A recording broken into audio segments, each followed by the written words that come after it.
So Vinland Saga with episode 13 kicks off the second core, so of course when we kick off a second core we get a new opening, new ending. That's not all this episode delivered. We get some great comedy, some intense dialogue. We learn a lot about Askeladd and his true nature with his bloodline. Canute talks.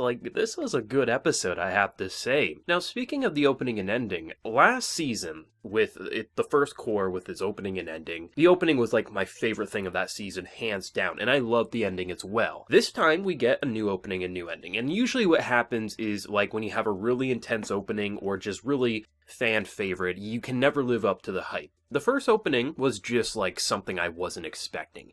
Hearing the new opening, it's vastly different, but that's not a bad thing. It's incredibly catchy, it's a lot different with his instrumentals, even just with the actual singing and things like that, but it feels really solid. It does still feel like a Vinland Saga opening, visuals still great and all that. The ending is definitely a lot more in common with the first ending, but I have to say, out of the two, I definitely prefer ED2 over OP2, but they're both really, really good, I have to say, but I don't think I'm going to be skipping either one of those the same way I didn't skip the first opening and ending. I just feel like the music in this show is exceptionally well done, both within the actual show and how it incorporates itself to the theme, to the story, the emotion. But then when we watch an episode, when we get the opening playing or even the ending, you don't feel the need to skip it, both because of the visuals, it's also telling a story, but the song just feels like a good way to both open an episode and also conclude it, which honestly, for me, I skip pretty much 99.9% of anime openings and endings after the first watch. Vinland Saga is definitely my exception. This episode, I have to say though,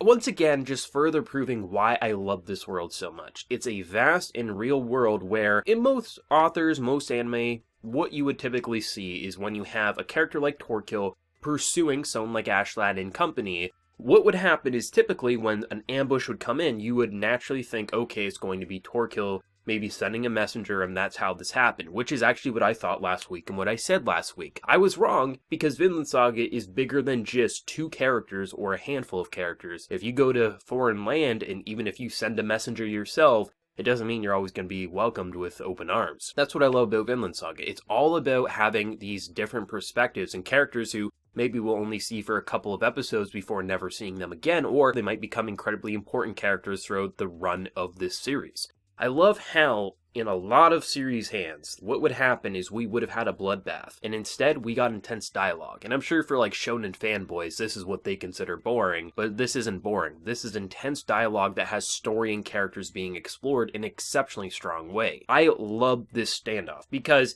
should they actually fight, most of Askeladd's men would have been killed. Thorfinn, Askeladd, they would have been fine. But for the most part, they would have lost most of their men, even if they did kill their opponents. So the fact that they actually went the, diplomatic route was actually the best case, especially for someone like Askeladd, who clearly liked this section of the land, and we really explored his character in this episode, I have to say. He's a character who, even after learning that essentially the legend of King Arthur, his father is what it was based off of, we learn why he has such a connection from, the Danes and the Welsh. It just feels like we learn so much about him, but we don't know what he truly wants and desires. He'll say things like he has no connection to these Danes. He doesn't value them as he looks at his men. That could very well be the truth, but that also could be half the truth, half a lie. This is a character who wants to make well for himself in this world. He clearly does have a connection to his family and just bloodline, but at the same time, I really feel like you don't actually know his motives until they're revealed. Obviously, you can kind of piece together and theorize where it could go, but to accurately predict his mentality is next to impossible, which is why he's my favorite character in Vinland Saga so far. Even his men like Bjorn will say, I've been traveling with him for 10, 20 years, and I don't even know what he's thinking half the time. That's who he is. If characters that have been following him for this many years within the anime's time period don't actually know who he truly is, the viewer obviously isn't going to either, even with our eagle-eye vision seeing things from multiple characters' perspectives, including the man Askeladd himself. It's impossible to accurately predict how he's feeling because he's always moving chess pieces around, which is why I love his characters so much. He is so complex and multi-layered that whenever he speaks, he'll do a grin, he'll do a side-eye, he'll do something that you don't actually know. Is this how he truly feels?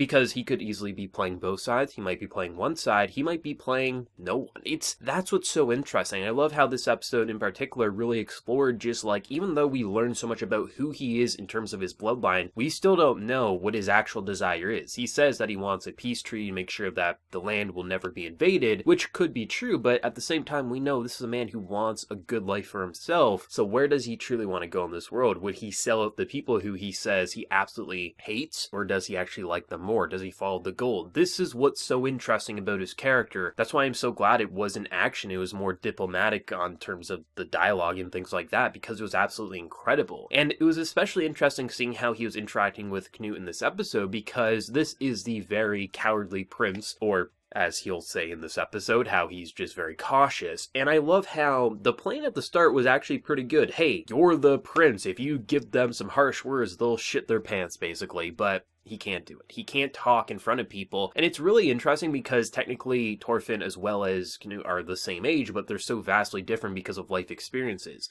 And we get a little hint that his royal family life wasn't the best, as we can see by the bloodshed and carnage, and the little bird had to be kept in the nest for maybe too long, when all the other characters see that the bird needs to leave the nest in order to become what they need him to be. So I found it interesting, like, really exploring the Canute relationship, especially with the person who's been protecting him, Ragnar, because out of everyone that we've seen, from what we've seen of his father to this man who just walks with him, it seems like he's more the father figure in his life. And yes, you can argue, well, he's a prince, he shouldn't be sheltered for so long, but we also don't know everything that's happened in his life. And based on the little glimpse that we did get, it doesn't look too pretty. Most people would probably end up pretty sheltered in their own right. But to actually see the stuff towards the end of the episode was probably my favorite part. You know, there's a lot of great bombshells in this episode, but just that adorableness, it's adorable, it's kind of crazy, but that dialogue between Thorfinn and Canute was fantastic. The only person he's ever opened up to, from our perspective and based on Ragnar's dialogue, like, it's him. Like, that's the only person he talks to.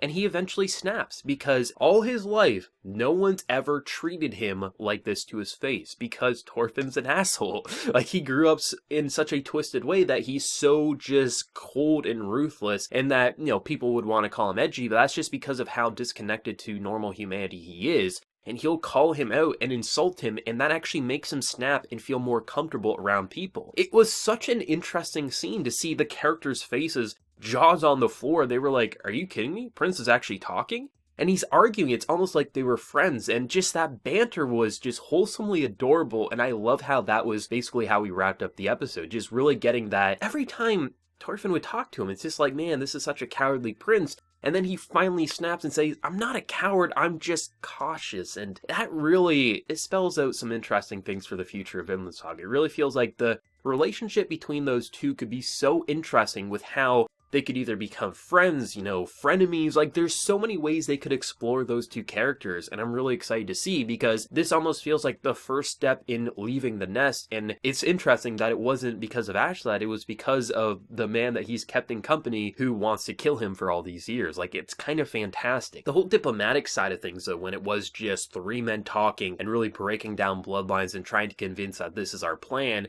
was pretty interesting and intense, because not only do you have both sides of the men just being like, well, we kind of just trust Askeladd because he's always guided us right, but then you'll have other men being like, absolutely, this makes no sense to me, I still don't know what he's doing. And then you have the other leaders' men being like, I just wish we could kill them.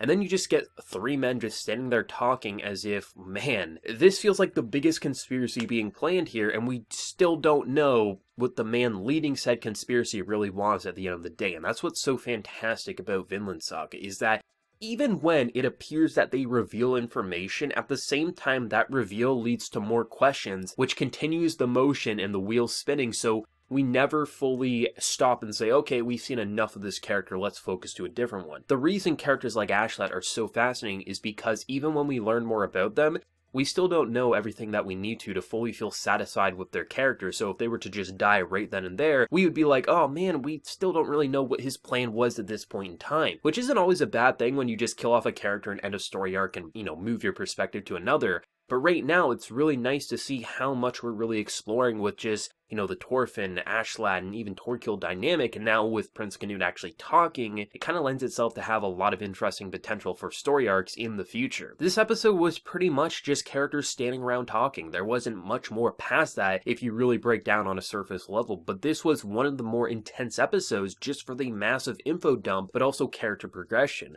I love that Vinland Saga is so confident in what it's doing, that it can bring up ideas and be like, okay, we're going to get the viewers excited, there's going to be more Thorkill versus Askeladd battles, we're going to have some crazy ambush, oh, how many people are going to die? And then they stall it and say, nope, we're going to have a dialogue and show that this isn't what a lot of anime-onlys were probably expecting. That's what I love about this. It's such a vast and massive world, and even just characters standing around talking, it has a sense of personality. If you really break down a lot of the dialogue, it was just kind of zooming around. There wasn't a lot of movements besides some head tilts, but it just felt so beautiful and just cinematic in a lot of ways because of the vast landscape in the background and just looking at how beautiful the world is, but at any moment could be just covered in bloodshed and despair, which is kind of one of Vinland Saga's greatest strengths, is taking beautiful imagery and scenery and then turning it into an absolute bloodbath, which is kind of what humanity has always done throughout all its years. But what did everyone think? For Manga Readers Anime Originals, what did you think of this very dialogue-focused episode? Did you love it or hate it? Whatever you're feeling, let me know. Be sure to like the video if you did enjoy, and also hit that subscribe button if you happen to be new. So until next time, everyone, please take care and have a good one.